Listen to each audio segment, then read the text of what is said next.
سلام به روی ماهتون عزیزای دل فرزانه. امیدوارم که حال دلتون عالی و برکت و رحمت الهی مهمون سفره‌های قشنگتون باشه. امروز در خدمتتون هستم با درست کردن یه آش ماستی درجه 1 با تمامی نکاتش.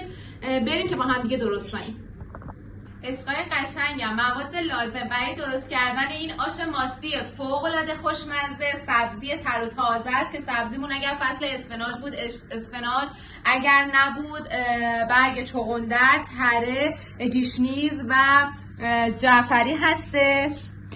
رشته داریم که رشتهمون هر چقدر نازکتر باشه آشمون بهتر میشه. پیاز داریم برای درست کردن پیاز داغ. لوبیا چیتی که من لوبیامو از قبل پختم به صورت جداگانه. نخود هست که باز نخودم جدا پختم. تایم پختن نخود با لوبیا چیتی متفاوته، به خاطر این من جدا جدا پختمشون.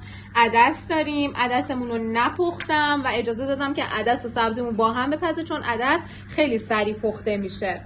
نعنا، زردچوبه، ادویه کاری، فلفل قرمز، ماست، سیرداغ، نمک و این هم معجونی هستش که در نهایت کار به آشمون اضافه میکنیم که نکتهشو آخر کار بهتون میگم. بریم که با هم دیگه این آش فوق‌العاده خوشمزه رو درست کنیم. عزیزای دلم، من عدس رو به همراه آب ریختم داخل قابلمه، زیر شعله رو روشن کردم تا یه خورده عدسا نیم پز بشه. ما سبزی آشمون رو خورد بکنیم با هم دیگه و به عدس و آبمون اضافه کنیم. فقط یه نکته که میخواستم بهتون بگم، سبزی آش احتیاجی نیست که زیاد ریز خورد بشه. اگه درشتم بود هیچ مشکلی نداره.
بگم من تو این فاصله که پیاز داغمون داره سرخ میشه و سبزی رو به آش اضافه کردم تا با عدسمون بپزه، اومدم اینجا چند تا نکته راجع به نخود و لوبیا بهتون بگم. بچه‌ها برای درست کردن هر نوع آشی، آش کشک، آش رشته، آش ماستی، آش دوغ، هر نوع آشی که میخواستین درست بکنید و داخلش حبوبات میخواستین بریزین، حتما نخودتون رو جدا از 24 ساعت قبل خیس بدین و لوبیاتونم که ما اینجا لوبیا چیتی داریم از 24 ساعت قبل به صورت جداگونه خیس بدین و به صورت جداگونه بپزین. ببینید این لوبیا چیتی تایمی که احتیاج داره برای پختن 45 دقیقه تا 1 ساعته، اما این نخود برای اینکه قشنگ پخته بشه، ببینید چقدر خوب این نخود پخته و از پوست خودش کاملا جدا شده، حداقلش 2 ساعت و نیم 3 ساعت حالا بدون زود از داخل قابلمه احتیاج داره که پخته بشه.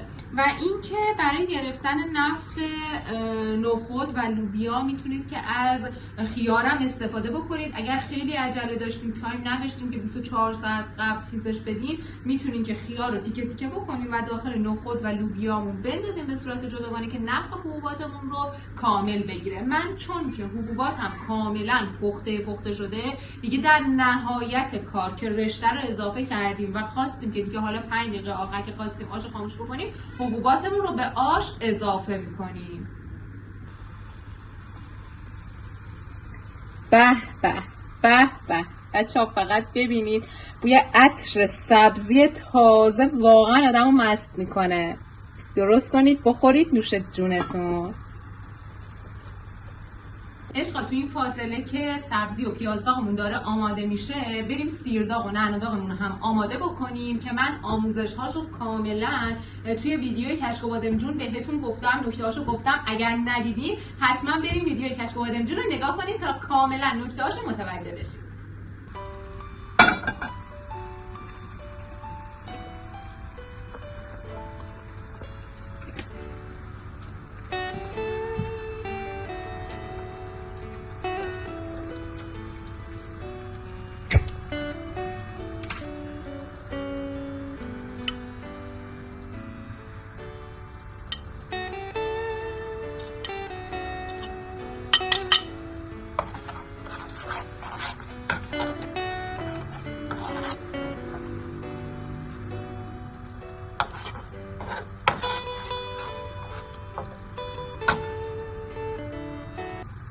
عزیزای دلم، من از قبل سیرداغ آماده داشتم، همونو دارم استفاده میکنم. اما اگر باز هم آموزش سیرداغ آماده کردنش رو میخواین، تو ویدیوی کشک و بادمجون کاملا براتون گذاشتم که چطور باید تهیه‌اش بکنید. حتما اون ویدیو رو ببینید که ایراداتتون برطرف بشه. بچه‌ها، برای درست کردن یه آش ماستی فوق‌العاده خوشمزه شما احتیاج دارین به ماست محلی که حالا از ماست بندی میتونید تهیه بکنید یا ماست رو خودتون درست بکنید. باید بذارید حتما ماستتون ترش باشه. نگاه کنید ماست من اصلا مثل دوغ داره جوش میخوره از ترشی که آشتون خوشمزه بشه. پس ما ماست شیرین نمیخوایم، یه ماست ترش و خوشمزه که حتما از ماست بندی ها تهیه بکنید. این ماستای بسته‌بندی بیرون به درد آش ماستی نمیخوره. عشقای قشنگم، برای درست کردن این آش ماستی فوق‌العاده خوشمزه و اینکه این آش جا بیفته، یعنی مثل آشایی نباشه که سبزیش یه طرف میره، نخودش یه طرف، رشتهش یه طرف میره، میخوام این ترفند فوق‌العاده عالی رو بهتون آموزش بدم. بچه‌ها 1-2 قاشق آرد گندم رو داخل ظرف میریزین به همراه زردچوبه و فلفل قرمز و نمک آشتون هم همینجا به این موادتون اضافه میکنید. حالا چیکار میکنیم؟ حالا احتیاج داریم به آب جوشیده سرد شده، آب گرم نه، این آب جوشیده سرد شدهمون رو به این مواد اضافه میکنیم. حالا شروع میکنیم این مواد رو کاملا با هم دیگه مخلوط کردن. قشنگ باید بچه‌ها این مواد رو با هم دیگه مخلوط بکنید. آردتون گلوله اصلا نباشه که تو آشتون هم همینجوری مشخص باشه. کاملا زردچوبه و آرد و فلفل و نمک رو با هم دیگه مخلوط میکنید و این گلوله های آردم حتما باید باز بشه. با حوصله باید این کار رو انجام بدیم. بریم ببینیم آشمون در چه حاله. بله حسابی سبزی و عدسمون پخته شده و دیگه توی این مرحله نوبت اینه که رشتهمون رو اضافه بکنیم به آش. الهی که رشته زندگی همگیتون رو به راه باشه و زندگی به کام همتون باشه. این آش خوشمزه رو درست کنید، در کنار خانواده های عزیزتون بخورید و لذتش رو ببرید. به به به به، فوق‌العاده است.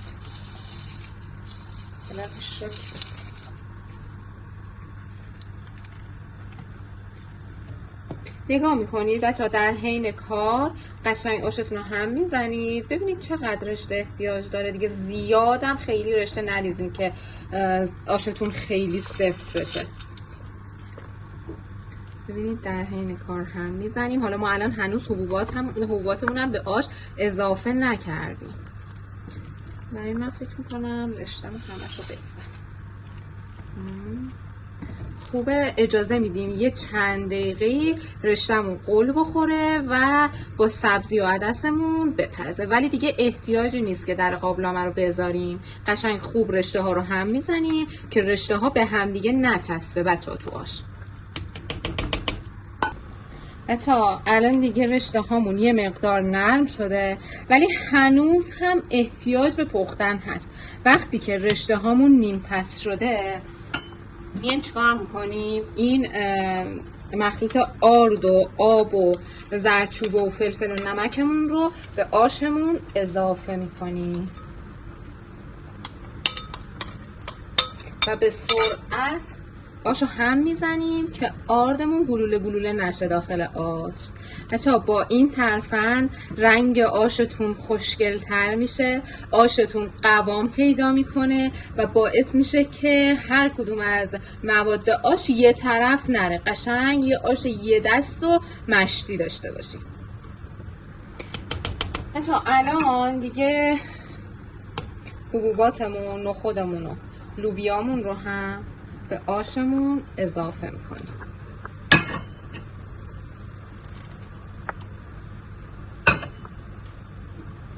و اجازه میدیم که همه مواد یک دست با هم دیگه تم بگیرن و دیگه بریم سراغ سرو کردن آش خوشمزه‌مون.